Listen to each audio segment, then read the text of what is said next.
Change the background, bro. Hello. We're going right into it. I've already started streaming. Wait, hold on.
Dallas out of timeouts.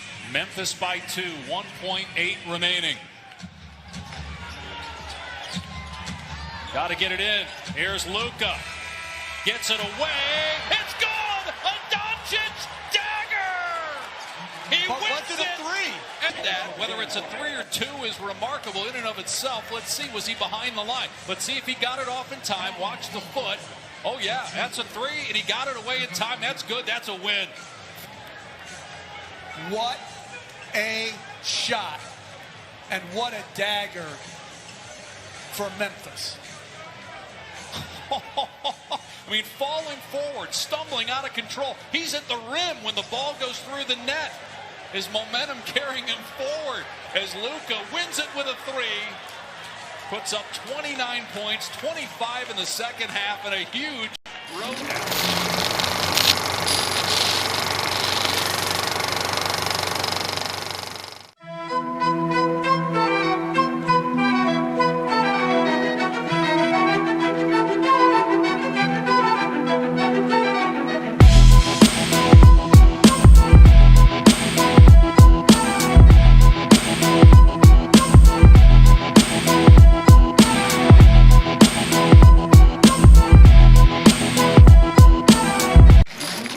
What's up, everybody? We are live here on a Thursday evening, 9 o'clock, or shortly after there, and after the countdown. We crazy shot. We had to start the show off with that nut shot, 1-footer, one-handed, blindfolded. I don't know what Luka was doing there, but it was absolutely amazing. I gotta say that I found that is the mark of a good sportsmanship. We are so happy to be here. It is fan to fan for those who are watching for the first time. We're about to get into a whole bunch of topics. Before we get into a whole bunch of topics, hit the like button, subscribe to the channel, subscribe to @Fan2Fan Show on Facebook, Twitter, and Instagram. That's all that social media stuff.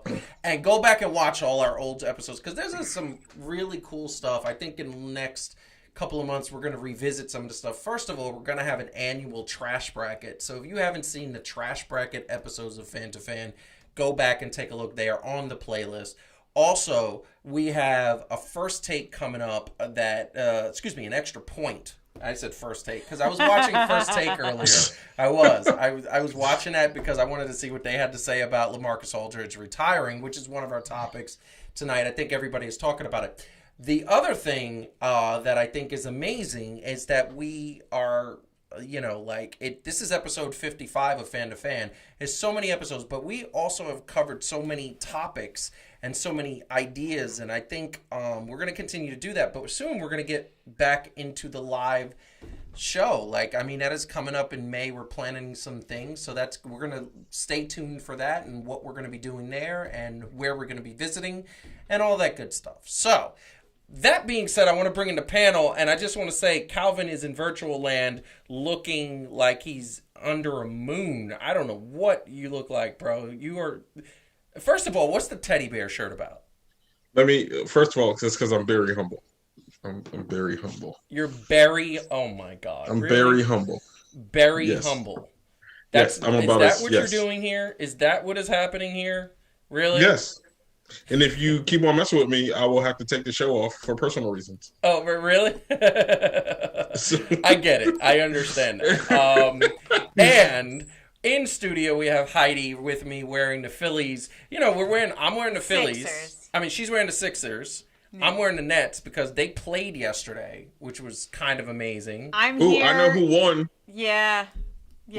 But Joseph's got things to say about it, and I'm here to provide a target for his thoughts with this shirt. But what target? I mean, what do you think honestly going to say? Because I think you're going to say, we beat sometimes you can never know. With our bench, baby. What do you mean? I'm channeling a little Dick Vitale there. But that was like, wait, what? Yeah. That was a little crazy. But... I mean, look, it was an interesting I want to say an interesting game. We're going to talk about that.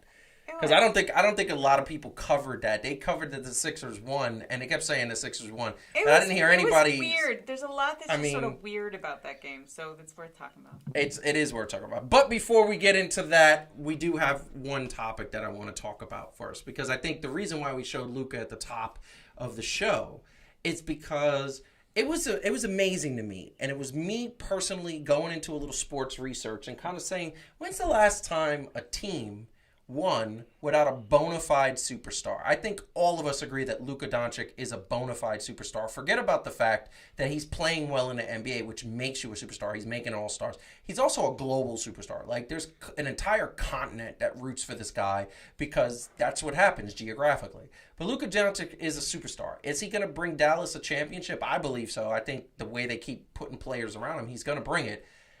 But then it occurred to me, when's the last time a team won without a superstar? Well, it's a very simple answer. It was the Detroit Pistons, 2005. Didn't really have a superstar that was a bona fide superstar. They had stars in Chauncey Billups, in Ben Wallace, and Rip Hamilton, and a couple other role players. But there wasn't anybody who was a bona fide superstar. And then when you start to look, and you start to look at all the players, go back to the 90s, the first ones that come to mind are the Chicago Bulls. Michael Jordan, Scottie Pippen. You cannot get bigger superstar than those two guys. Hakeem Olajuwon beat the Knicks. We all cried about that, but he was a superstar. back to the later Bulls with Rodman addition. We know Rodman didn't put up superstar offensive numbers. He was a superstar defensively and personality. Then we had David Robinson, one of the best 50 players of all time, and Tim Duncan in his rookie year, power forward, the best power forward of all time. And, of course, we go to Shaq and Kobe. And you look at those two, and they were so dominant. So one of the, once again, top 10 players. Then Shaq and Dwayne Wade. Like, really, that was 2006. Before them, it was the San Antonio triple threat. Manu, Tony, Tim A. We love Tim. Then the Celtics with Paul Pierce and Kevin Garnett. We have a pattern developing here. All these champions had superstars. Of course, Kobe winning back-to-back championships. Then you go to Dirk Nowitzki winning his championship. He was a global superstar. LeBron and Dwayne Wade, those championships. Kawhi and, Tim Duncan was there, but that was the emergence of Kawhi. Then, of course, we get Steph Curry and the Golden State Warriors. And obviously Clay was there and Draymond was there at first, but, LeBron, Cleveland. KD, Steph. Kawhi, Toronto. And you see the pattern in AD and LeBron. Here's the bottom line. The question I had was, when's the last time a team won without a superstar? It was one team. And then if you go even further into the 80s, no team in the 80s didn't have a superstar. So that leads me to believe, what are the teams in the NBA that do not have a superstar? There's only a handful of teams that have a bona fide superstar, and only 2 teams that have more than 2 superstars. Well, guess what? Those 2 teams are the Lakers and Nets. Now, can we get the Nets to play well? Fine.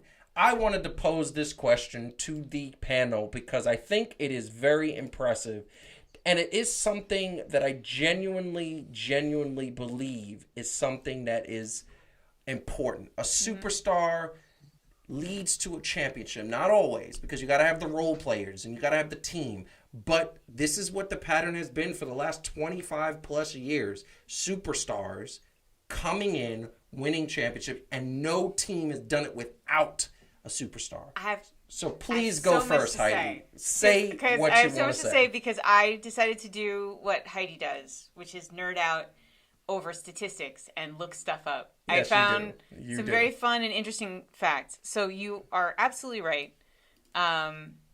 There's lots of statistics. So how do you define a superstar, right? There's a couple ways people do it. The most common is to look at player efficiency ratings and say people in the top 10. That is a very important topic. And just for reference for people who've never seen a player efficiency rating, if we look at the last normal year, like the last because last year was weird. So if we look at the player efficiency ratings for the 2019-2020 season, here's the top 10, right? So it's Giannis, Harden, Luka Doncic, Anthony Davis, Dame Lillard, Kawhi, Karl Anthony Towns, Kyrie Irving, Joel Embiid, and LeBron James. Okay, so that tells you how accurate this list is, right? Because you would, those are definitely, the top 10 superstars in that year. So if you look at that, and to your point, sir, how many teams have won a championship without a player in the top 10 player efficiency rating? The answer, in 50 years, is that it's happened 8 times. In the last 25 years, it's only happened 3 times. Oh. Actually, well, I'm counting 89. So 89 and 90 with the Pistons, but technically they had Isaiah Thomas. They did. So That's they did have a superstar, but he technically wasn't in the top 10 that year. Okay. And then the 2004 Pistons, as you said, 2004-2005 Pistons. Yes. So you're absolutely right. It's very rare historically. Dropping that statistical knowledge. Yeah, Check I'm that backing you up. You're right. And it turns out. Now, I will say, so on the one hand, it's sort of like, can you win a championship without one of these superstar players? It's really, really hard. But another thing to point out, which is really worth pointing out, is there's a great defense is actually just as important. So in the past 40 years, only 2 teams have won the championship who finished outside the top 10 in the defensive ranking. Yes. And that was, if you wanted to know, the Houston Rockets in 94-95. Because they played the Knicks. They were 12th in the defensive ratings. And then the Lakers in 2001, they were 21st, actually. The Lakers' defense was terrible. but they still won. So like, but anyway, so there's two things to think about there, right? The superstars, I think, and defense being very strong predictors. The one thing I will say is obviously there are so many superstars, you can't. They're not all going to win. No. You know, but it's very hard to win. Charles Barkley was probably one of the top 10 superstars of all time. Yeah. He never won a championship. You know, I mean, like Lamarcus Aldridge, right? I mean, he's not a superstar, but he's really good. There's a lot of really good players / potential superstars, right, who just never had. Anywho, I have more statistics to share, but I want Calvin to get to talk. Yes, Calvin needs to get in because, like, what do you think about this? Superstars equal championships if you have more than one, generally speaking. What do you think about that comment, and what do you think about all the statistics? And by the way, I just want to say, this is our, normally we don't have the thing, but we're hoping LaCroix just like says, oh, you have your product there. No, actually, there's just like me doing a terrible job of being your production assistant, and I forgot to pour it before we started. We share that duty. No. Calvin, what do you think about all this nonsense? Well, first off, I'm going to need you to put some respect on Rasheed Wallace and Tayshaun Prince. They are not superstars. No, they were stars just like they were stars like Carmelo, like they were stars like yeah, but I mean others, they weren't role players. Superstars. They wasn't role players though. I'm just saying. No. They were players. They were good players, but none of them. No, they were all. No. I get that. No. I agree. They were not superstars. I'm just saying. Yeah. We're talking about superstars. We're talking about. I know. Right I'm saying you gotta mention right now, though, there's 10 superstars. But in Calvin's the league, Calvin's got a good point. The one time it happened without a superstar, it happened with a bunch of all stars. Yeah, it happened with 5. Yeah, 100%. Calvin, what do you think? Go ahead. I mean, that basically is the way it works, right? Because, and you'll say, you know, those guys also knew how to elevate and play team ball and make everybody better. Mm-hmm. You know, so yeah, I do believe that. I mean, you got to have people playing at the high level, because the difference between the regular season and the postseason is really the thing also, right? Like, you got to strategize, you got to lock down, you just playing one team, you got to make this thing. So it's different when you can like kind of one off a team during the regular season. But when you have a 7-game series, are you really going to lock down these superstar players? Nah. You know what I mean? Mm-hmm. And Detroit was really the big exception. You just wasn't going to lock down the whole team, because everybody was capable of taking over at some point, and combined with the stats that, like Heidi said, also for them, they were really good defensively, right? So like they were okay offensively, but they were really good defensively, which drove their offense. So, I mean, yeah, you definitely got to have it. And I mean, the big talk we all know is the Nets, right? Yes. And a lot of people think, you know what, it doesn't. And I mean, look, I'm with other people. KD almost has flawless game. Like, I probably have never seen like flawless game like KD. Yeah. Right. James Harden has definitely stepped up. Kyrie is generally a walking bucket. They got some other issues there that kind of play into the game. But the thing that we will see is, historically, I mean, they would be historic in winning, because they would be the only team with this many superstars that, like, they had something like out of available minutes, like they talked about when they played Philadelphia, right? Out of so many available minutes, they only played like a sixth of those minutes with all three of those guys. So it's like, it's hard to quantify the games and what they look like, because you haven't seen all three superstars putting it together.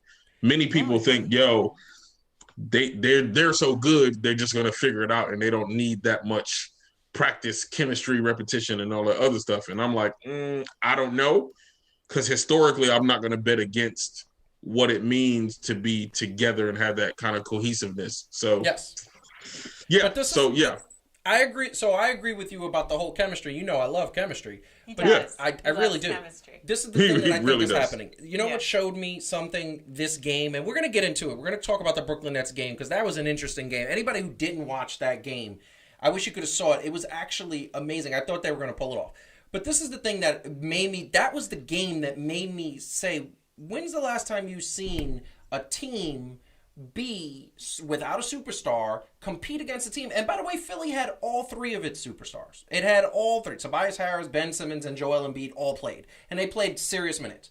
And this team was about to lose. There was a point where they went on a 21-3 run. Okay, that is impressive, and I don't care. And then that's what made me ask the question. So you got all these superstars that have played on all these teams, and the thing that we're not seeing is who finished second. So when the Golden State Warriors went up against Cleveland and beat them, it was LeBron they were beating. When the Dallas Mavericks and Dirk Nowitzki went up against the Miami Heat, it was LeBron and Dwayne Wade. When the Lakers beat went through the three-peat with Shaq and Kobe, they went up against Allen Iverson, they went up against Jason Kidd and the Nets twice. They and the Bulls beat Karl Malone and John Stockton 2 times in a row. Karl Malone is the second best power forward in the history of the game, and John Stockton, in my opinion, is the best pure point guard ever. Now, is he the best point guard ever? No, because pure point guard, passing first, he is the best point guard, in my opinion. That being said, you look at those superstars, look at even the teams that lost, superstars are needed. And this is where I go, and here is the climax of this story. Here it is. Teams like the Knicks don't have a superstar. Teams like Portland only have one superstar. Teams like Dallas only have one superstar. Now, with the Jamal Murray out for the rest of the season, I considered him a superstar after the playoffs last year. Now they don't have any. Now they just have Jokic. They have the Joker. That's it. Joker. Yeah. And he is a superstar. But here's my point. There are a handful of superstars. Antetokounmpo is just one superstar on a team. That's why he never gets out of the second round. Philadelphia has 2 bona fide superstars in Embiid and Simmons, and Harris is borderline. He's right there, but I don't think he's a super. I think he's more of a star, Carmelo Anthony type star. And you look at this and you say, what does it take to win? The Miami Heat would have been the first team since the Detroit Pistons to not have a superstar. I do not consider Jimmy Butler as a superstar. He's a star. He's right at the cusp. He's where Tobias Harris. Those two are right there, but he's not a superstar. If they would have beat the Lakers last year, they would have been on the level of Detroit. They played a Detroit team game. But guess what? So now we're looking at that, and I just thought that was interesting. That was a fun little but I will say this. So there's a difference between the one, and I'm not saying this as Brooklyn slander or anything, but there's a difference because in one game you can get a lot of dudes. Like Brooklyn have dudes that are not superstars but that can ball, right? Yes. And when we're talking about one game, which is why people are so leery about the play-in, right? Like this is what makes the play-in so unique. Yes. Because you don't necessarily have to be the best team, but you just got to have people that could ball out for 2 games. Exactly. It's true. You know what I mean? Right? So like, I see what they're saying. The regular season to me does matter, but sometimes like the individual games, you got to look at the pieces there, and not taking nothing away from the dudes in Brooklyn that was playing. But I'm like, if that was the case, and this is the big thing about why I think a lot of people are saying, what does it look like to get these 3 playing together? Because it's like, if the 3 ain't on the court, I see what they could do during the regular season when you're switching from this guy to this guy and this team, and this team might be on a losing streak and all that other stuff, and you get the dudes that's balling out, right? Yeah. But it's like Brooklyn before they got the big 3. They was playing good ball, right? Like they was like, yo, they looked like they could do something. But when it came down to it, you know what I mean? Like Philly crushed them. I just want to say something. I got to say something. While this is on my mind, Calvin, I need to say this. It looks like you are in a forest. I just saw that. And there are fairies holding up the light. And the reason why you're wearing the bear shirt is to appease the fairies before they... I mean, he's told a whole story here, but I was just going to say it looks like the light is coming through some bushes. That's what does. It looks like to me. I'm a very literal person, and there's a tree. It looks like there's a tree. Okay. I'm not very imaginative. So, hey, I don't mind it, but I'm just saying. Real talk. This is what happens. So the Pacific now, granted, we 3 hours behind. Yes, of course. But when it gets to summertime, this is what people don't realize. Yes. In Washington State, at the height of summer, it does not get dark till 10 o'clock. Yeah. Oh, that's nice, actually. That's not bad. But there actually is a bush in the background where the sun is coming through. So it's 6:30. Wow. Yeah, it's 6:30. Very literal. It's 6:30, but there's a bush in the background that the sun is coming through. And the sun is up like it's noon. I want you to blink if you need help. Just That's blink. right. Look, trust me. Look, you already know. There's certain things the brother ain't doing. Okay. Listen, a fairy. If fairies are about to kill you, like I'm running. Like, let us know. Look, I'm running. Look, I'm not fighting fairies. I'm not fighting anything magical. I have more Hold on. statistics. So I want to say this based on what Calvin said, and then I'm going to say. I just want to kind of just throw this out there, and I want to throw out the superstars in the league really quick. And I'm just going to say it's LeBron, it's Antetokounmpo, it's Kawhi, it's Joel Embiid, it is James Harden, it is Luka Doncic, it is Joker, Steph, KD, and Kyrie. Mm-hmm. Am I missing anybody? Did you say Dame? Dame. Forgot about Dame. Sorry, Dame. I think. Well, according to statistics, Jason Tatum might actually be in there now. I'm not sure. Okay. No, I'm not sure. I don't consider him one. Actually, Jason Tatum is 37th in last year's player. We don't have efficiency ratings for this year yet, but he is. That was last year. So that's last year's weird. I don't even know what to do with last year. Jason Tatum. But Jason Tatum is not a superstar. He's not. I'm gonna say that 100%. You ain't been watching him play lately though. Okay. He's playing. He has moments where he plays on a superstar level, but he's not a superstar because it's not consistent. And I just don't think I don't put Zach LaVine. Although Zach LaVine has these spurts where he's in madness. Zach is out, so you know you. I mean, you say Kawhi. I said Kawhi. Yeah. I don't put Paul George. Anyway. He has Paul George is another one. He has spurts where he's like I'm like, wow, he's. You notice I didn't say anything about Paul George either.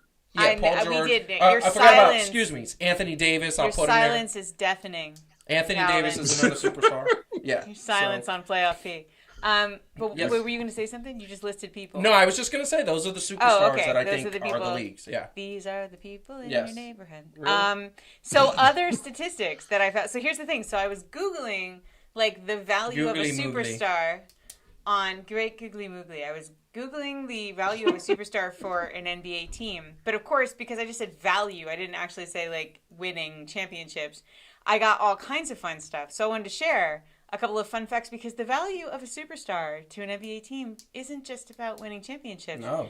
In fact, and I'm not joking, the Journal of Labor Economics, there was an article where they modeled an econometric analysis of television ratings as a function of whether or not a superstar was playing. And actually, they used Michael Jordan as an example here, that Michael Jordan, not the Bulls, but literally all the rest of the NBA in today's dollars had a value of $87 million to the rest of the NBA because every time he played with them, their television ratings were higher. Yes. Right. So there's a huge amount of money that these guys create in television ratings, and apparently they've quantified it for Michael Jordan. It was $87 million that he made for everyone. That's not even including the Bulls themselves. And then you look at attendance. So once again, superstar players raise attendance at games both home and away. Yes. And I just thought this was interesting. Michael Jordan is always the example that everybody uses. Michael Jordan generated the largest shift in superstar attendance. He generated an additional 5,000 fans at home and 4,300 fans away. It was almost as many. Because everybody and wants to see was him. One of those people, by the way, in 1993. Yes. 1993, I saw Michael Jordan play the Sixers. Yeah. When the Sixers were terrible. Yeah. Because that was after Barkley. Yeah. And I didn't care because I was there to see Michael Jordan. Yes. As were a lot of other people. Because I was living in Philly at the time. See, that's why. That's the truth. Yeah. So anyway, so South other Jersey fun girl. Statistics you can share with your friends when you're drunk at parties about the value of a superstar for a team. And so, I mean, and look, the Nets are really smart right now. I can't even imagine the kind of money that they're making in merchandise with three superstars on the team with some of the hottest style. Yeah, I mean, the Nets have, when we're talking about hashtag sports fashion, the Nets are up there. I think Clippers and Nets are the top. You've got the fashion, you've got the New York coolness of just like New York is just cooler than most other places. It's true. And then you have three superstars, and Kyrie actually is the highest paid after LeBron. Yeah. He has the most money in endorsements. Yes. So because he's just nice. He's Yeah. just, we said Everybody it a million loves times. Kyrie. That man is a wizard with the basketball. The stuff that he does with the basketball, I'm like, yo, what did you just do with the I basketball? think the light is so bright in Calvin's eyes now, he literally can't open them. Do you need sunglasses? Do you need sunglasses? like Because you can I get might need sunglasses. I just want to say, if there's a blind that you could pull down or something. It is interesting that you said Kyrie's like a wizard because just like Dumbledore in Lord of the Rings, as soon as they needed him, he disappeared. Okay, So, I think you're being held hostage by fairies. Okay, so now first you're of all, talking about that. So first of all, Oh, Dumbledore was in Wait. Harry Potter, and I Gandalf, meant was in Gandalf. Lord of the Rings. Hey, same person. I just got confused. They are Same person remarkably in real similar. life. I'm gonna give you that. That's fair. But In real life, they were at one point played by the same person. You're lucky our young viewers are not watching because they might try to. No, dude, they were attack played you. by two different British dudes. They were just very similar old British dudes. I swear, they're different people. Well, when one died, I heard that when one died, they used Ian McClellan for both. No, they no, they didn't. Hey, I'm gonna say it here on Fan to Fan, okay? Me, Cal Brizio, all white people look alike, so it is what it is. I mean, look, Wow. Sorry, y'all. Fairness, that was so bad. You know that's not true. Here's the thing, Calvin. In fairness, most 70-plus-year-old white dudes in long beards look alike to white people too. Yeah, that's a good point. That's a good point, actually. That's my bad. Yo, I messed up the pop culture reference. That's on me. Yes, That's you did. on me. You did. Like as soon as I said it, I knew it was wrong, but I had to continue to roll with it. Yeah, no, it's good. You have to commit. You have to. And I just want to say, for those watching at home, Calvin is being interrogated by fairies. That's why there's like a bush on his face. With the fairies? You know what? He looks like he's in a forest. Hey, I'm gonna go fix this real quick. So I'm gonna hop off screen, but I'm coming right back. We're gonna move on to the next topic, which I'm gonna introduce. But if you haven't hit the like button and you haven't subscribed to the channel, please do so. And also, people watching for the first time, subscribe to our social media at Fan2Fan Show on Instagram, Twitter, and Facebook, because we actually went up to like almost 250 followers on social media, just Fan to Fan alone. That's not even covering Execution Entertainment, which is the production company. But that is amazing. That was something that was sparked, and because it was sparked, I'm gonna go right into the Nets. Playing with their role players. I mean, look at this. You know, Joe Harris and a bunch of us, Shamet and Jeff Green and Brown and Alizé Johnson. I mean, these role players took it. Excuse me. What'd you say? Who Johnson? Alizé Johnson. Damn it. Of course there would be a dude on Brooklyn named Alizé. He just got signed to a multi-year deal, and the way he played against Philly, you know who he reminded me of, and you're gonna like this analogy, Calvin. He reminded me of Charles Oakley and Anthony Mason, the way he was playing against Philadelphia.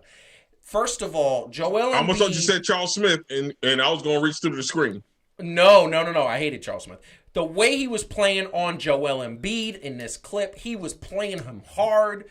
Joel Embiid was trying to talk mess, and he was not hearing it. All of the role players were playing against these superstars, Joel Embiid and Ben Simmons, like they were superstars. They were playing hard. They were getting on the ball. Joe Harris was playing defense. This team, these supporting players, if they could play like this when the stars come back in, they're going to be the MVP of this championship run because of the simple fact that they play so hard. That was the thing that was impressive. Every single time they were playing defense, they were going after balls, they were diving on the floor. They were like Joel Embiid at one point tried to elbow Jeff Green. Jeff Green like knocked him down and elbowed him back. They almost got technicals.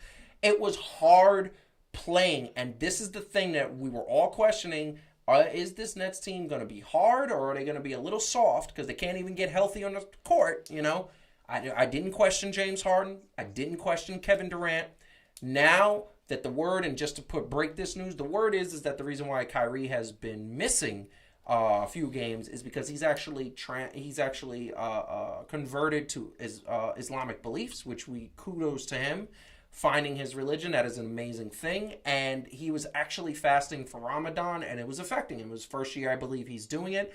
That is actually, I wish they would just tell people that, because I would have said, great, support that. Support him finding his voice and finding himself. Amazing thing. Instead of us thinking that he's going to be in a club again, like back in December. The point is, this next Hakeem Olajuwon torched the Knicks during Ramadan. Yeah, but here's the thing that you got to say, and I'm going to put you guys in. I'm going to put you in, bring you back in. The thing about Hakeem Olajuwon torching the Knicks is that he was already many years being Islamic, and he was used to it. This is the first year he's fasting, and I know that I fasted one year just because I wanted to try it. I just wanted to see what it would do to my body. And you after lasted 5 minutes. No, I lasted 2 days, but both days at the end of the day, I was like dizzy and felt like I was going to pass out. It's not easy. I wouldn't have been able to play a basketball game.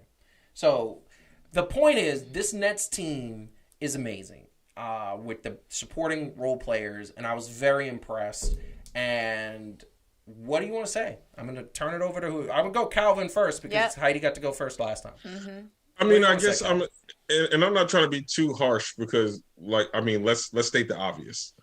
Role players in the NBA would probably smoke me in real life. You know what I'm saying? To no end. So I get that. But this is fan to fan. So I'm coming from a person that's looking and not judging them based on me, right? Kind of judging what I see based on other players. And at a certain point, there's a reason why they're role players, right? Because there's even different level of role players. But we always want to talk about stars, superstars, and what differentiates them. Yeah. But if you think about it, there's the Bulls in the 90s were, yes, good because of Michael Jordan and Scottie Pippen. But if you look at the role players, they were next level role players. Yes. Mm-hmm. You know what I'm saying? There's a difference. There is a difference. I mean, let's see. Who sucks? The rest of the Wizards, right? Yes. Well, no, they got the rookie that's actually starting the rest of the Wizards play better. Well, he's pretty good. But, there's a difference. He's up and coming. He's getting in there. But, those dudes that just, you don't even know that they traded teams. Yeah. Yeah. Those dudes. There's some dudes that's just filling out roster spots. Mm-hmm. And it's sad. Look, everybody, the one thing that goes unheard, it's similar to who's the runner-up in a championship, is the supporting players. But we remember Steve Kerr hitting that three-pointer. We remember Ray Allen hitting that blind. He just chucked up a prayer against the Spurs and won that championship for him. Excuse me, Ray was not a role player. No, he was a role player on that Miami Heat team. Yes, he was. He took a lesser role. No, he was a role player because he was a bona fide 3-and-D guy by that point because he was already at the end of his career and he was on the Miami Heat. Argument because up until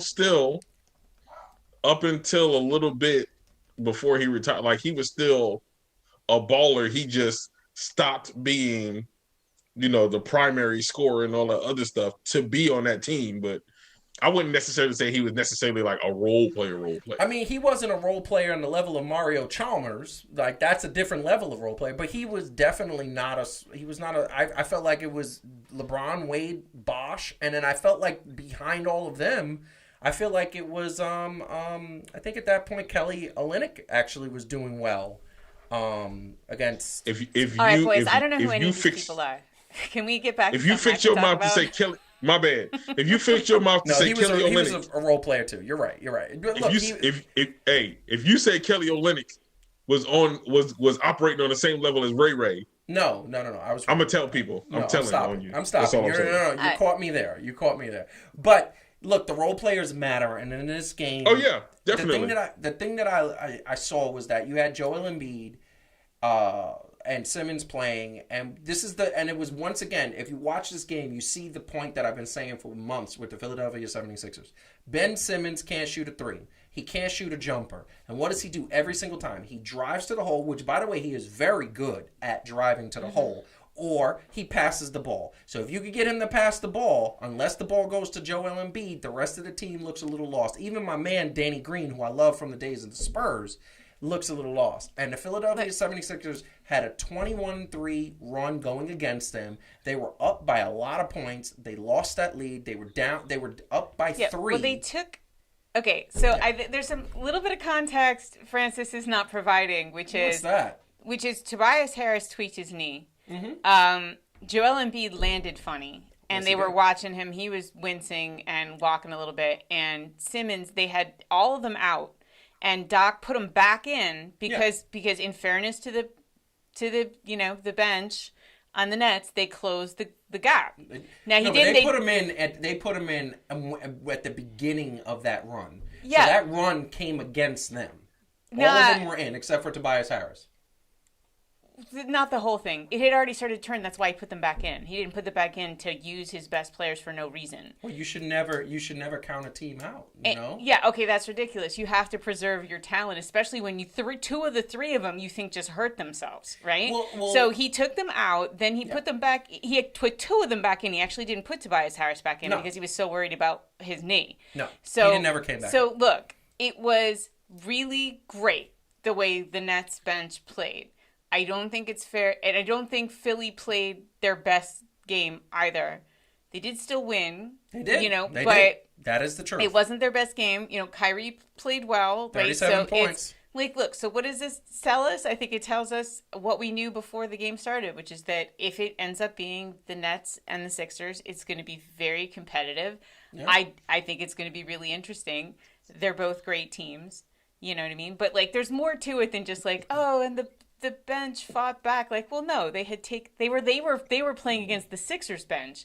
And if you want to say the Nets bench is stronger than the Sixers bench, I got no problem with that statement. I'm calling it right here, and I want to put Calvin on the screen for this. I'm calling it right here.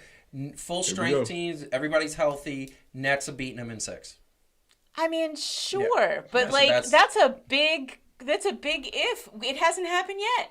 No. We haven't seen the three of them all healthy at the same damn time and not fasting or whatever, Yes. Look, so that is a huge if. It's you know what? If AD and LeBron come back next week, then I'll call it, but I don't think it's happening. By the way, did you ever pick your team?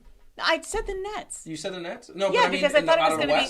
You have I ever picked my team out of the West? Well, now I'm cheating because Jamal Murray just got injured, so now I have to. I think you said Denver. I did say Denver. So you have to stick with Denver. Okay, all right, I'll stick with Denver. That's fine. I want to say this, and then I'm going to let Calvin. I picked the Mavericks to go up against the Nets in the finals. That's what I picked, and so clearly that's not going to happen. Calvin, go ahead. I will say this. Well, one, that if is a big if. At this point, it's a big... in the beginning of the season, it was for argument's sake, you could be if. But we're getting, almost to the end of the season, and these dudes ain't played together. You know what I mean?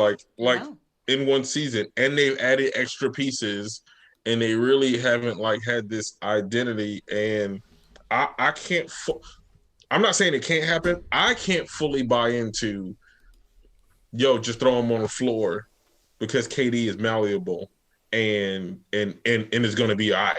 You don't see You know what I mean? Because you're missing something. You're missing something. And I'm shocked at you, Calvin. I'm shocked at you. What am I missing? I'm shocked at you. Because wrestling. This is a wrestling thing. We're wrestling fans. Me and you've been watching wrestling for all of our lives, since we were 5 years old. Maybe even sooner. You don't see what's happening here? Steve Nash is deliberately holding the players out, okay? And he's doing it on purpose, and I'm going to say it. It sounds like a conspiracy. He's doing it on purpose. And what he's doing, he's getting that chemistry behind closed doors. Sounds like a conspiracy. It sounds like it, but it's not. Is it that far-fetched? It is, actually. No. The beard has turned him into Sami Zayn.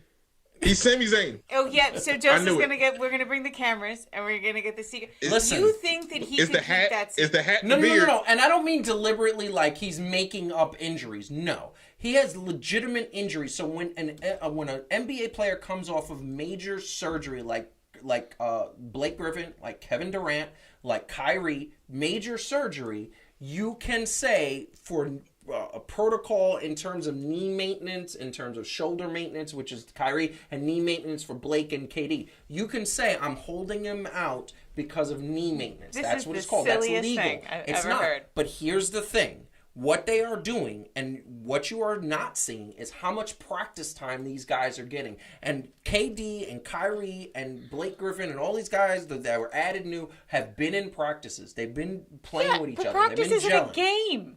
Practice is nothing like a game. No, but it develops the chemistry, and that is what we're talking about for this particular thing. I'm answering Calvin. Steve Nash's No, Kyrie was just out though. He was out for like 2 days. Like, yeah, but I don't think that they was like KD couldn't.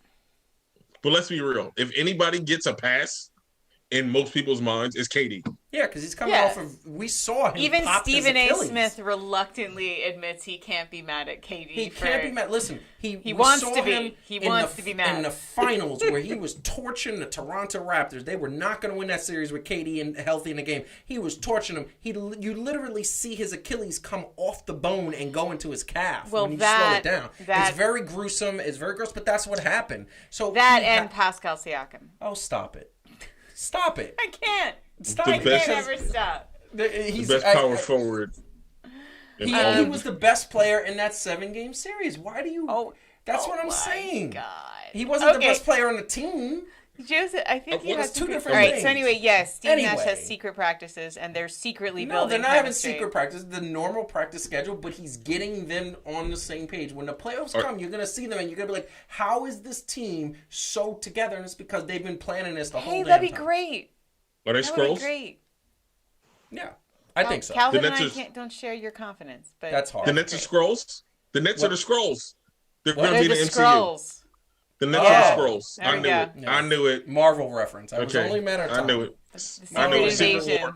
Secret Invasion. Anyway, I knew it. That's why. Okay, cool. We got to move on to the next topic. Hit the Space like Jam button. 3, Subscribe people. to what? Kevin Durant. Space Jam 3. Kevin Durant. Oh, Kyrie Irving. Oh yeah. Hit the like button. Subscribe to the channel if you can. If you haven't already, follow us at Fan to Fan Show on social media, Instagram, Twitter, and Facebook. So, getting into the next topic, obviously the Nets did take a hit this week, and I'm sorry I'm hoping that next week is going to be the first episode that we're not going to be Nets heavy. But unfortunately, the big news is Nets. Lamarcus Aldridge retired because of health issues. This man played in the Blazers, played with the Spurs, and recently acquired by the Nets. Was going to be the center, and I was looking forward to that because I don't want KD playing the center position. And DeAndre Jordan looks out of shape at time, but Claxton is making me feel like they don't have anything to worry about. That being said, he did play. He's retiring because of irregular heartbeat, and obviously his health comes first. He's 34 years old, and he has a family. He has 2 kids and a family, and that depend on him. So definitely the right decision. Putting up his stats, his career stats, at 1,029 games, 19.4 a game, 8.2 rebounds a game, field goal percentage 49.1. That's actually pretty high. And his PER is 20.7. The league average of PER is 15.1. So he's above that, meaning he is valuable when he is on the court. When he comes into the game, it's a plus every time. So look, this is a blow for the I keep saying New Jersey. Oh my God, I can never stop that. This is a blow for the Brooklyn Nets, and the Nets have this situation where now they brought him in to be a center and to be that guy, and now he's not going to be there.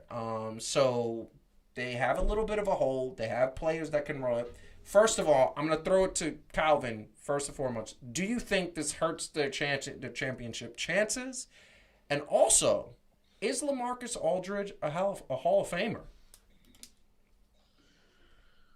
I don't know what hurts the Nets' chances because leave it up to most people, they have absolutely nothing to worry about because, you can just put anybody in. Like me and you going to be on the team next week. Yes. Huh? That was a dig. Mm-hmm. Yes, me and you going to be on the team next week, and then we're going to get our championship rings. No, if we were on a team, we wouldn't get out of the first. We wouldn't make it to the playoffs. We just somehow. I don't think you make it to the second quarter. That's messed up. But we have chemistry, you know what? You know what's messed up about that? I have been working out and training and getting into shape. Baby. These guys run the whole time. Hey, here's the deal, though. Joe, we have chemistry. We have been together for so long. Chemistry. We play behind the scenes. That's right. Nobody got better chemistry than we do, dog. We got this. Chemistry. Just put us on the floor, Steve Nash. Chemistry on camera, not on a basketball court. We have not played basketball with each other in almost 10 years. First off, I don't need you to put my business out there like that. Okay, this is called fan to fan, not T to T. Okay, I don't need you. Okay, don't pay no attention to what he was saying. He just hating right now. Fine, go ahead. No, and And while I think he was a very solid player, and it's sad to see that he had to go for irregular heartbeat, I don't think that he was a Hall of Famer. Yeah. And he, don't get me wrong, I feel like he did have great impact on the teams that he was with. He really didn't get past a certain level though. And it's not just that, not winning the championships, but I mean, he was decent. He was definitely more than decent. Not everybody can be the greatest, Yeah, he just wasn't. I don't think he was Hall of Fame caliber, dude like that. Mm-hmm. I didn't really follow him in college because I had to realize Hall of Fame is your whole basketball career, right? So, it's how outstanding you were in college also and all that other stuff. Yeah, and he wasn't, he wasn't really a dominant college player. I want to say, and I'm going to say this, and I'm going to let Heidi kind of be the last word on this. He was a good player. He very much reminded me of Carmelo Anthony, and I say Carmelo Anthony in his NBA career, if you just took that, would not be a Hall of Famer, in my opinion, because he doesn't have championships. He never really won MVPs. He didn't have a bunch of awards. He put up numbers, but never really took a team to that promised land, except that one year in Denver where they went to the Western Conference Finals with Allen Iverson. That was dope. Trust me, I was there for the whole thing. But it wasn't Hall of Fame worthy. But when you factor in Carmelo Anthony's college career, where he won at Syracuse that championship, listen, that to me, and his global basketball career, where he was on Team USA and was the leading scorer on Team USA, to me, that puts him in the Hall of Fame conversation. Lamarcus Aldridge does not have any of those accolades, so he's not a Hall of Famer. I agree with you, Calvin. And what I will say is that he was never a superstar in my book. I hoped he would be the heir apparent to Tim Duncan after Tim Duncan left. But he's not. That never came to fruition. So what you see is a good player and a player who I loved being on the Nets because they, like I said, if he was the fourth or fifth option, I made me feel good, but not a Hall of Famer. And obviously he did the right thing by retiring. I'm gonna say this is a quick thing, and then we can move on. I respect the hell out of Lamarcus Aldridge for making this decision because, and not to be real gendered about it, but men do not make good decisions when it's something they really want to do that might kill them. So, and I'm not even just talking about professional athletes. Every snowstorm, how many old dudes are out there having heart attacks because they're shoveling wet snow? Men do not know when to quit. Vacation Joseph is another example. There's just men when they want to do a thing and it's gonna mess them up, they do it anyway. And here's a man, and here, seriously, you guys don't know when to quit, and women do. Women are more careful, and men usually aren't. And here's a guy who the thing he had to walk away from was a championship, as Joseph will tell you. There's a very real possibility the Nets were going to win the championship this year, and he has not, I believe, in his career, been on a championship team. No, he has not. Could have been. He's still going to get a ring. Could have been. But he's not going to play. I just want to say, for a man, not to keep beating a dead horse, but for a man to walk away from something like that for the sake of his health and his family, I'm so impressed with him as a person that he made that choice. Yep. Vacation Joseph is fine. You're probably not going to kill yourself. But I'm just saying, we're all looking out for you. We're going to make sure you don't. I mean, most of the people going, by the way, have never seen Vacation Joseph, so it's going to be interesting. So honestly, really, really impressed with the maturity and the selflessness, honestly, of that decision, because the selfish thing to do would have been to take the risk of staying so that he could have that personal, accomplishment, and he did the thing that was best for the people that care about him. So very impressed. I agree with you 100%. I didn't even think about that perspective because you're right, man. So there are times when I'm shoveling pounds of snow and I'm like, oh my God, I feel like I'm going to die. And then, I know. And then I get keep worried. Going. I do. But no, I mean, look, we hope that he's okay and that this is something that they caught and it's something that they, it won't be any type of serious problem. I relate this to Chris Bosh. Chris Bosh had a chance to sign with the Lakers when LeBron went, and they did a physical, and they said you're still kind of dealing with the blood clotting issue. He had a blood clotting issue, and this could be something serious. You might not want to take that risk, so he just retired out and out. Yeah, I mean, You got to put your health for it. Lamarcus Aldridge made a lot of money. I'm sure he invested that money because most people in the NBA who are smart, and he's a smart dude, invest their money. So, like, I don't even think it was the money. I think he wanted to win that championship. Of course. But, that's a given. Real quick. So shout out to Karis Levert, because if he didn't get traded, he wouldn't have done the mandatory physical. Yeah, and they would not have found the cancer that they found. I know. That he got treated.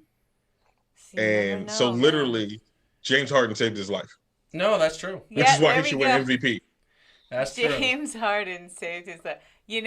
Calvin. Ultimate assist. Is this the sort of thing? The ultimate assist. Is this the sort of stuff we thought we'd be saying like 4 months ago? No. And James Harden everybody was trashing him, but now Calvin he's is sorry. well. He called you chubby, James. He's sorry. Well, I mean, he was still chubby. Like, I mean, I don't think Calvin's sorry at all. You're not sorry you said it. You're like, no, it's still true. I mean, he did walk now, into camp a hot man. I feel you, James Harden, because if we get videos of us on vacation, I'm channeling a little bit of my inner James Harden. Yeah. I'm throwing that out there now as a precursor. We eating those wings. Mm-hmm. As a precursor. We are going to move on to the next topic. I want to just make a mention that the WNBA draft was tonight, and they apparently, Dallas had the first 2 picks, which is interesting. I don't think that's ever happened in an NBA. So kudos to the WNBA draft.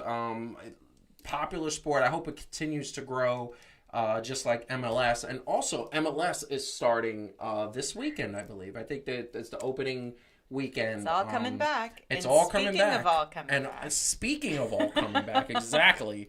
We got fans in the stadiums, and what do we got still happening in this world? It's COVID. And, obviously the outdoor stadiums like Citi Field, this was opening day with all the people coming into Citi Field. With this situation, you have a situation where it's an open air stadium. They're only at 25% capacity, I believe, and in some states it's 50% capacity. People have to show a negative test. People have to show a proof of vaccination if you have that, and which is all fine and dandy. But one of the things that I did find out, New York Times actually posted an article that there is an uptick of about 27%, which isn't a lot, but 27% related to sporting events, fans attending sporting events. And I find it interesting is that, I've been asking the question for weeks and weeks and weeks. Did we open up too soon? I understand people needed to get back to work. Sports genres needed to get back to work, and people needed to get paychecks, and the franchises needed to make money because they took a hit last year, even though they can afford it. But let's not be mistaken that they didn't take a hit. But this is the thing. Now they got this little uptick. Was it too soon? That is the bottom line that I posed to Heidi. I need you to do something. I will answer first, but I need you to do something for me. I need you to put that picture back up where you had – I just realized that you had photoshopped the COVID ball. Yeah. Because I swear I looked at that and I was like, who brought a COVID balloon to – I'm like, that's a weird thing to sell. Yeah, I get it. Like, that's bizarre. It does kind of look like that. But no, that's not like that little kid has a COVID balloon. Oh boy. Here's the thing about it. Here's the thing about almost everything with COVID. It isn't do you do it or don't you do it. It's how do you do it. And what you see is like, there's places like New York where it's like 25% capacity or something, and you have to have a negative test or a vaccine. I know where this is going. And then there's places like Texas where they fill and WrestleMania in Florida. Jacksonville. It was in Florida, right? There you go. So your favorite place, right? My favorite place. So those places where people are literally smacked up against each other, nobody's wearing masks, or they're wearing them around their chins. The chin diapers. Decoration. It's very, very different than when you look in New York and you see that people are wearing masks. They're spaced like really well. I mean, you look at the Yankees, Citi Field, what they did with the Bills. People were spaced really far apart, actually, and outside, and they have masks. I think because New Yorkers are paranoid. And they've taken tests, right? And they've gotten negative tests and whatever. So you can do it, and you can do it carefully, and that's probably not yielding any spread. Or you can just pretend COVID isn't a thing and everything's back to normal. And I'm gonna go ahead and guess that's where the spread is coming from. So I don't think we should say like, oh, it's that they opened up too soon. It's that some people did it carefully and thoughtfully, and some people did it like lunatics, and then you're gonna get the consequences are gonna come from that. This isn't that hard. Just be careful. You know? I mean, it's true. It's true. Calvin, what do you think about that? Yeah, no, exactly. Like you hit it right on the nail on the head, because I'm not going to any sporting event in Florida or Texas. No. I'm not going to anything. Well, okay. Wait, let me rephrase that. Texas has got some good food, but I'm going to be really careful. I might go in and out. Not in and out. Not but, that. Pause. But, yeah. But, no, yeah, it definitely is, like, yeah, I think you definitely need to watch, like, how you do it, because – and I know – people are going to feel different about COVID in general, but yeah, I mean, at a certain point, right? Like, you have to try to get better. In order to try to get better, you got to kind of forge forward, which means you got to take some risk. And I know it's hard for some people to hear that. And I'm not saying it nonchalantly, like, oh, people's lives don't matter. But at a certain point, right? Like, you got to kind of try something to actively see how it works and hope for the best. So, like, the NBA is right. The NBA and the NFL were kind of like totally different. Yes, right? The NBA just had this thing, and it was like, yo, we proved that with this, no outbreaks. The NFL, it was like, or more MLB, right? Was like, yo, we don't even care about this team anyway. It was like, we don't even care about this team anyway. Yeah, the other interesting thing about this article was that there's also an uptick in youth sports. And the reason, but again, they're not all being careful. And it's not all being careful because also, you want to talk about youth sports. Youth sports don't have the money. Most schools and varsities don't have the money to say we're going to be in a stadium or we're going to be someplace that's big. What they are doing is saying that the parents can't come, which is like helpful. I mean, in my kids, my daughter plays volleyball. My son plays soccer. Soccer's outside. Volleyball's inside, but they have no spectators, and everyone's wearing masks the whole time. Yeah. And there haven't been any spread at all in the Which whole is great, season. But that doesn't mean every school is doing it. No, but that's the problem. A lot of schools brought their sports back, and they're not doing that careful. Yeah. I think part of that also was with some of these parents. They was like, "Hold on, let me get this right. You gonna take my kid, and I can't come? Yeah, I don't care. Get out." True. Yeah, I mean, I can see that, and that's horrible. I just want to say one thing. Here's the thing. I get that it past a certain point, especially now that we have the vaccine. Like, I get that some people, they feel like, you want to take the chance, you take the chance. That's up to you. And I get it. But you know who it isn't fair to? People like our friend Nina, who's watching right now. Like, it's not fair to in Texas and Florida. If those people want to go and be crazy and sit on top of each other with no masks and spread COVID, I guess you can say, well, that's their personal choice. Yes. But you know whose choice it isn't? The nurse in the ER who's dealing with them, and the doctors in the ER, and who are exhausted after a year of this stuff, because those people, it's their personal choice to do this until the minute they go to the hospital. Yeah, then they made their choice somebody else's problem. Yeah. And so I'm sorry, I get really ticked off about that, because people are like, well, if at this point you want to do it, it's up to you. And it's like, well, if you agree to not go to the hospital, otherwise people like our friend Nina, who has been going through hell for like a year, saving people's lives, like, they have to deal with it. I feel really, really bad for our first responders and people in the medical community who are just so exhausted and beaten down by this. And that is part of what ticks me off about people not opening stadiums and things like that thoughtfully, because you can have massive spread if you do this wrong. And you don't need to do it wrong. It just doesn't need, you could be careful. You can still have it. The thing that thoroughly bothers me about this is, especially, we're not talking about the New York fans, because like, if you look at the pictures that we have, this was, I believe, a Nets game where it was like you could see the spacing, there's masks, people are wearing them. Look, Brooklyn ain't coming out like that. Knicks game, and that's what's happening. You see that, right? But we're talking about the Florida stadiums where you don't see, where there's definitely a crowd, and what happens is these are states that notoriously don't believe in, did COVID even exist? They're still questioning that.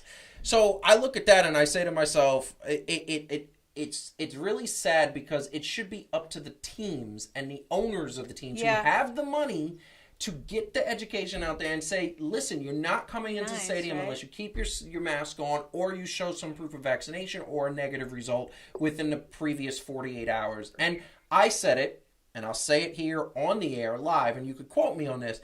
People who don't want to get vaccinated, fine. People who don't want to wear a mask, fine. People who don't want to show proof of a negative test, fine. But you know what? When you get sick, stay home. Yeah. We don't need you in the hospital. You could stay home, take some NyQuil, have some sleep chicken soup for the soul. Yeah, and then let that leave happen. us alone. So, leave our friends alone. Leave the nurses and the doctors alone, because honestly, it's, by this point, if you don't believe that this doesn't exist, and I said it a couple weeks ago, I'll say it again. If you don't believe that this is the point, I got nothing to say to you, because that means you're just not educated. That's right. So, that being said, we are going to move on to the last topic of the night. Once again, if you haven't hit the subscribe and the like button, please hit the subscribe and the like button. Also, if you know somebody who likes sports, share this link and every other fan-to-fan link. Share the playlist link to them, because we need people to watch and get those 4,000 viewing hours up, because we have a bunch of shows that are in development, including a really cool dating concept show that you guys are, it's a scripted television show, and which I will be on every week. You really? You think so? I wouldn't mind it, actually. I think he'd be good at it. I think he'd be good at it too. And we got some shows, and we are going to start developing those when we get to the 4,000 viewing hours. Now that we're over the 1,000 subscribers. By the way, we're at 1,400 and I think 59 subscribers. So we are still growing, and it's amazing, and we're going to continue to grow. So the last topic of the night is going back to NBA, but not NBA like you think it is. NBA talking Hall of Fame. The Hall of Fame class of 2020 was never celebrated last year because of COVID, so they're pushing it back to this year, and it's the Basketball Hall of Fame of 2020. The class is some of the greatest, including Tim Duncan, Kevin Garnett, and of course Kobe Bean Bryant, who is one of the greatest players of all time. But there's also Rudy Tomjanovich, a couple of other really great players and coaches and things of that nature. Now, what is interesting about that is who is in, and obviously we're going to celebrate Kobe and all of his accomplishments. He should be revered for the rest of our lives. He is a legendary man. He was an angel. He was a soldier. He was a gifted guy. Kevin Garnett is one of the best basketball players, personalities out there. And Tim Duncan is still, to this day, my top 2 or 3 favorite player of all time. Best power forward of all time. Deserves all the accolades because he doesn't want it. He's just humble. He's a humble guy. He's probably going to be coach of the Spurs someday. If not him, it'll be Becky Hammond, and he'll be an assistant coach. That being said, it is an amazing thing that I find myself saying that the situation of the people who are inducting. So Tim Duncan is going to be inducted, and I want to get this right because this is the important part. So Tim Duncan is going to be inducted. Tim Duncan is going to be inducted by David Robinson, which is perfect. I mean, Tim Duncan has said multiple times how David Robinson was his mentor the first couple of years. What is interesting is who is inducting Kevin Garnett, which is Isaiah Thomas, and who is inducting Kobe. It's Michael Jordan. It's these guys again. A little drama. Can you imagine what the green room is going to look like? I think it's going to be hilarious. It literally, we just saw if you haven't seen the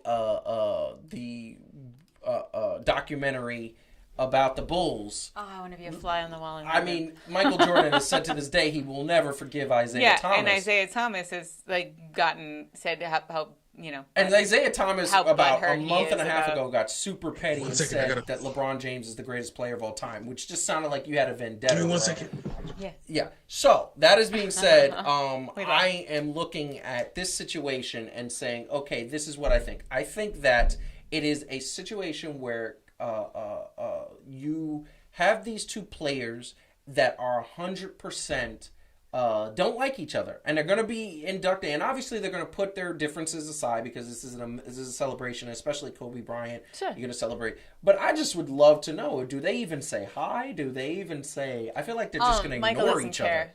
Michael doesn't care. Actually, I think he's going to come out and say, if I was Mike, I'd walk right up to Isaiah Thomas and say, "So you think that LeBron James, similar to Wayne Brady, confronting Dave Chappelle all those years ago. I'd look him right now. So you think that LeBron James is a better player than me, huh, mother? I think what he's going to do, so I'm sure they're going to have Kobe's induction last because it's like the biggest save the deal. best for last. And obviously it's Michael doing it. And I think that what Michael's going to do is his classic use the motivation of doing a better speech than Isaiah Thomas. Yeah. And then that's what he's gonna do, which is not gonna be hard. I have to say, I re-listened to his the speech that he gave at the memorial, and I just he cried. Obviously, they were very close, and it was very touching. But one of the things I thought was so great was, and he said that, right? He said he talked about him as a little brother.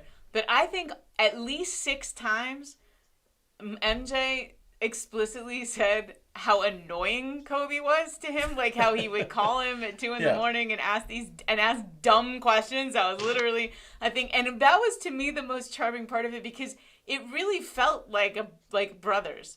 Like he really was he loved him so much, but he was even in that moment, he was damn, he was annoying. Like you could just tell he very legitimately many times was God damn, Kobe's calling me again. He's so annoying.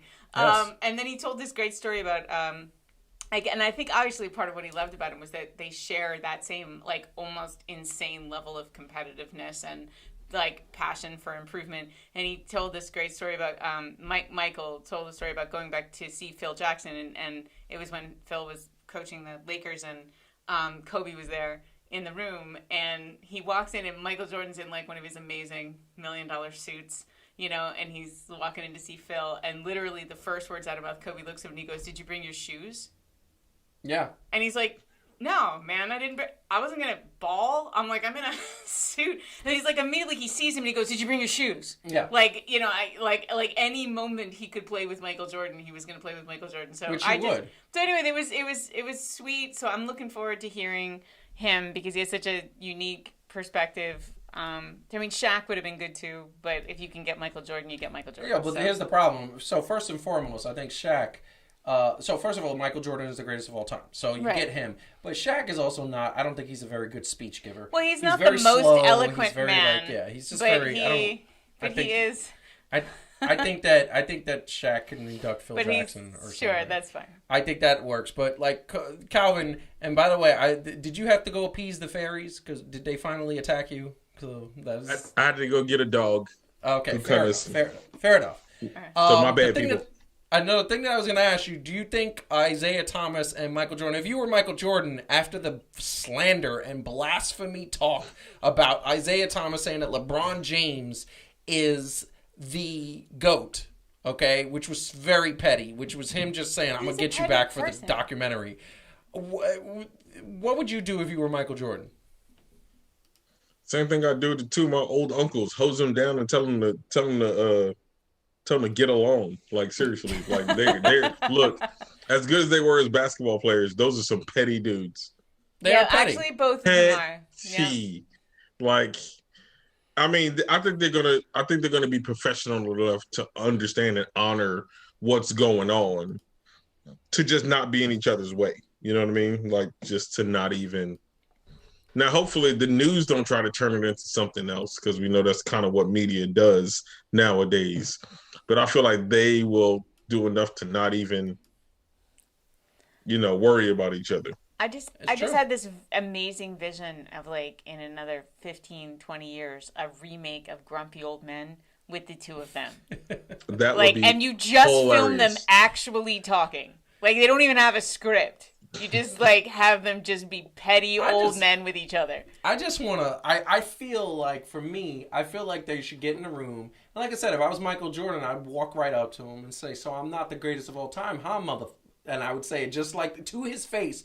And Isaiah Thomas would be "Come on, man, that's not even, I don't even understand why you're doing that." Well, he would just smile at him and stuff. But to a certain extent, and I'm not a Jordan hater, but I have to understand, and I'm not talking about over all of his career, but understand where Michael Jordan was when Isaiah Thomas retired. Yeah. According to Isaiah Thomas, he was like, "Oh, you mean the skinny dude who was beaten down all the time and wasn't making it anywhere?" Really? And, the Pistons did walk off salty when they finally did get over them. Mm-hmm. That was like Very the last seldom. hurrah. But for the most part, for Isaiah Thomas's playing career, he was doing stuff, but he wasn't getting past us. Like, we was owning him. So, Yeah. like, I see where he's coming from to a certain extent. And the fact that, everybody, I mean, think about being a great player and a dude that you shut down ended up being something. But somebody talk about you like you wasn't nothing. Okay, and but he's see, just this is where I got to stop you here. I got to stop you right here. Oh, here They we go. never shut him down. He was averaging 47 points against them. What they did is they shut the rest of the team down, and he Because never the team won. wasn't good. Because he had a horrible team, and then Scottie Pippen got there, and he made him look stupid. Okay, but think about this though. Back in that day, what did they care more about? What did your team do?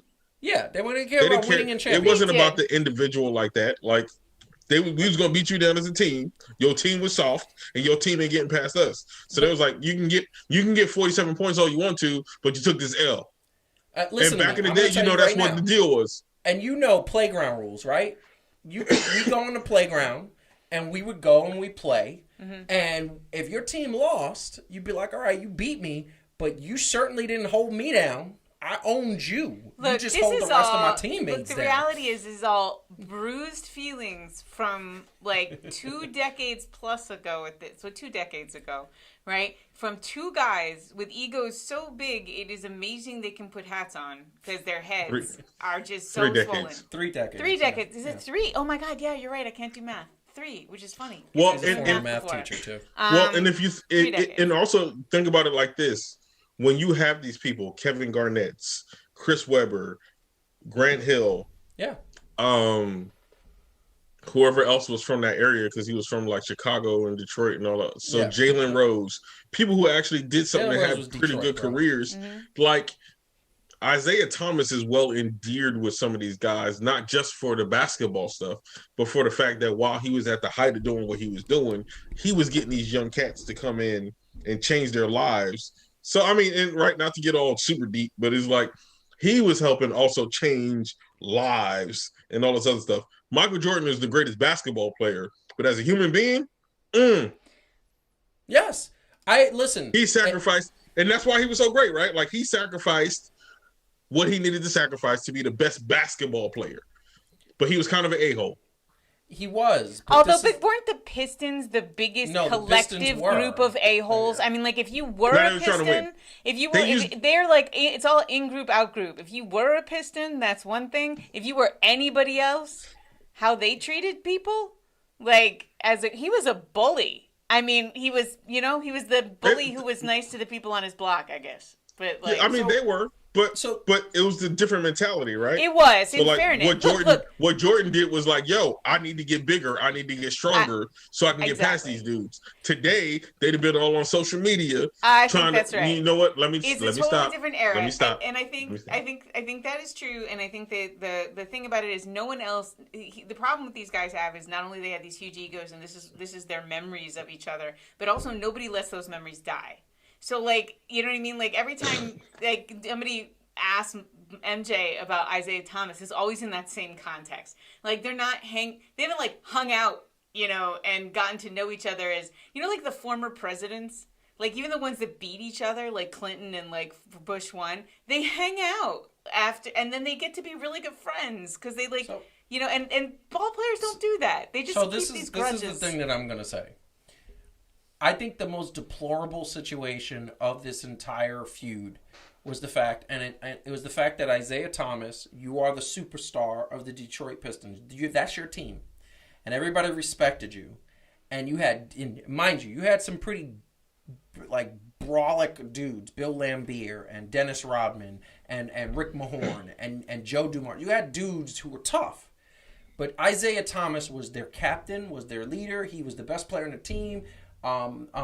Multiple times, Chuck Daly said, "This is Isaiah's team," and you condoned, "Let's win by beating down this really great player physically because we can do it because it's within they walked rules." Off. That was lame.